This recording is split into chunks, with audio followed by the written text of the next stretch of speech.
Hey VC, it's Mazzy, and this is a contest entry about art.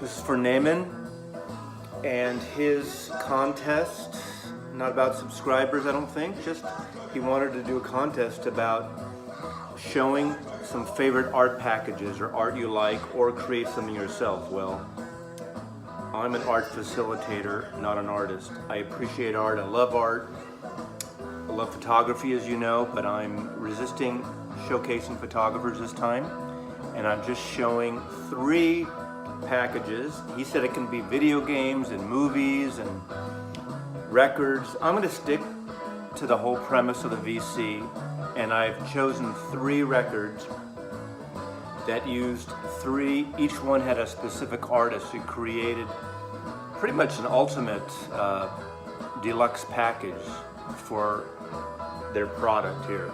It's a product and art, but hey, conceptualism, minimalism, fluxism.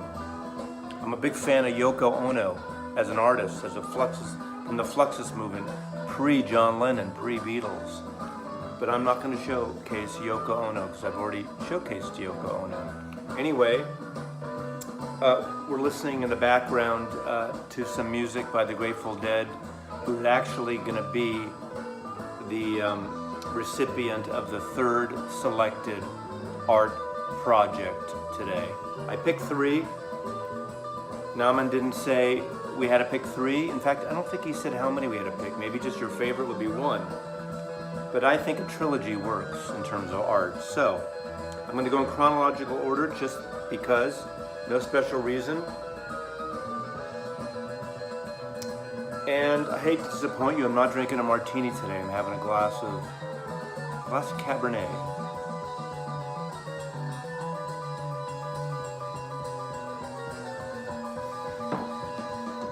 Number 1, from 1983. A lot of bands, as you know, came from art schools. I mean, you know, some of the Beatles came out of art school. Some of the Rolling Stones came out of art school. And I'm going to the East Coast of America, and the Talking Heads came out of art school. In 1983, they released an album called Speaking in Tongues, and they put out a very, very special edition created by the artist Robert Rauschenberg. Now, Rauschenberg was a sort of a member of the Neo-Dadaist movement, sort of pre-pop art. He was a collagist. He used found objects to make assemblages, to make combines, as they called it. This has faded over the years, but it's almost like transparency film. I bought this copy when the album came out. I've seen it online. It doesn't seem to be terribly outrageously expensive, but Robin Rauschenberg died, I think, in 2008 or 7. But I love when musicians collaborate with fine artists. So, Speaking in Tongues, Robert Rauschenberg.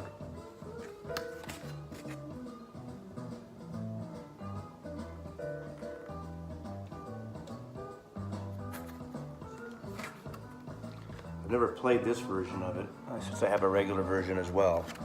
That's number 1.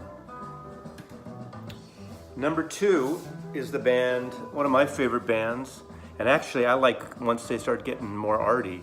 There's a whole discussion debate. Radiohead, before Kid A or after Kid A? Well, as much as I love the early Radiohead with fake plastic trees and Creep, you know, great pop, Britpops bands of the 90s.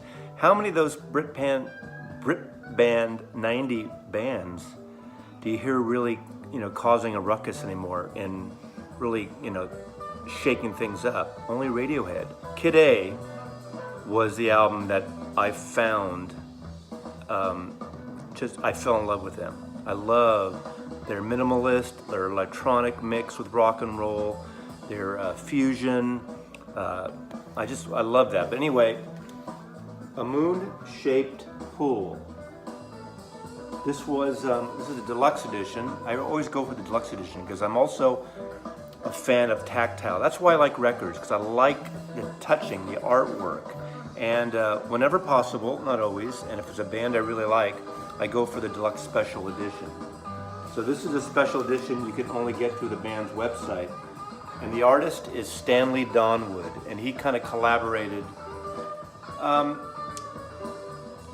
with the band, working on these large canvases that he painted and he left out to weather. He painted them while they were recording in this big barn area apparently, and left some of these canvases out to weather. But this is the deluxe edition, and it showcases some of the work of these large canvases that are rephotographed for the special edition book and used on the regular cover as well, and the 12-inch singles. I'm not going to go through everything, but I want to really give you a good representation of this gorgeous paintings by Stanley Donwood. They're almost like aerial landscapes, aerial photography.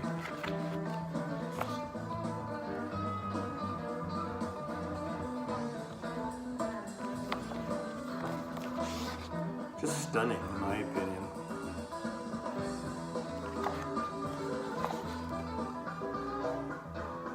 That gives you an idea. I love the electronics. I love the mix. Johnny Greenwood and Tom York and the rest of the band, how they just shake it up and challenge it. I know some of you, miss the song-based music. Hey, that's still there. So, one of my favorite bands, Radiohead, a moon-shaped pool. And lastly, but certainly not at least, the Grateful Dead. And if any of you Deadheads out there know the whole collecting and the ongoing series they include every year, well, this is pretty much the ultimate box set in my opinion.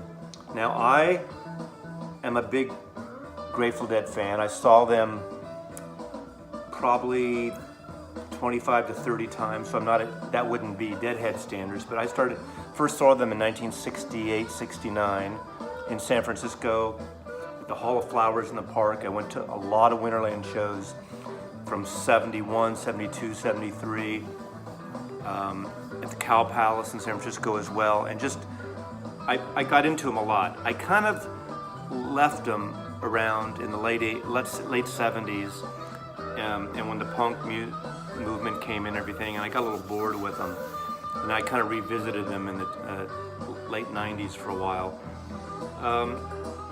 I'm not a visionary Grateful Dead fan where I know every recording and every take and everything. I like the master albums. I don't get all the special live box sets, but if there's a special packaging, I consider it. I don't have all of them, but I had to get this. Having moved to Seattle in the Northwest several years ago, I really got into Native American art, and I thought them using a First Nations artist for this particular box set, because this is the Pacific Northwest tour of 1973 and 74. And it's 3 cities, it's Vancouver, Seattle, and Portland of those 2 years. CD box, there is a limited truncated version on LP, but this was created by the artist Roy Henry Vickers, a First Nations artist. And look at this stunning piece of artwork.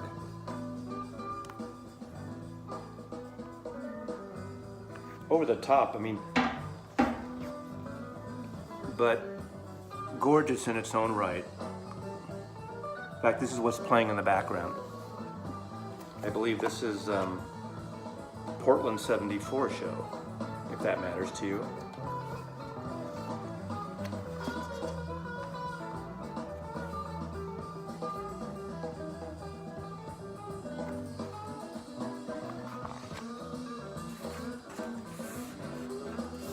Does it matter which way it goes? Booklet about all the shows.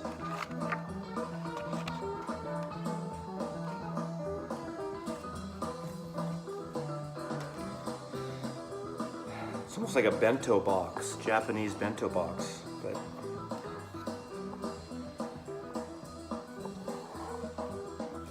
this is number 14,067 out of 15,000. I could probably keep my stash in here, right?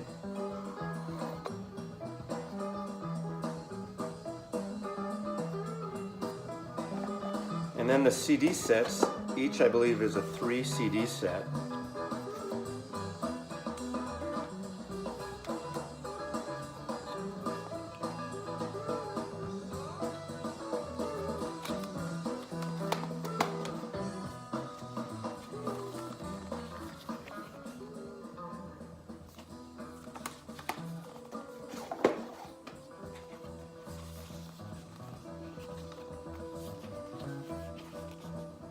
It's a Roy Henry Vickers, beautiful, stunning box. There's 3 other ones too that are for 1974, but I think you get the gist of this gorgeous collection.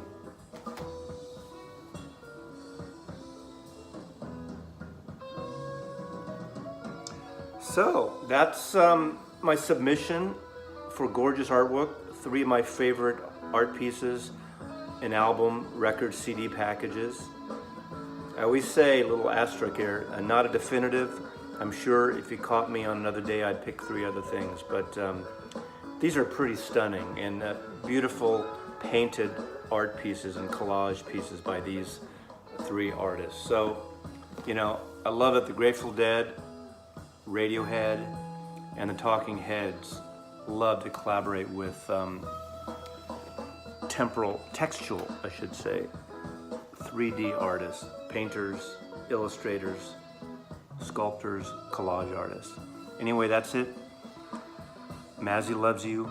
Mazzy out. Thanks for watching.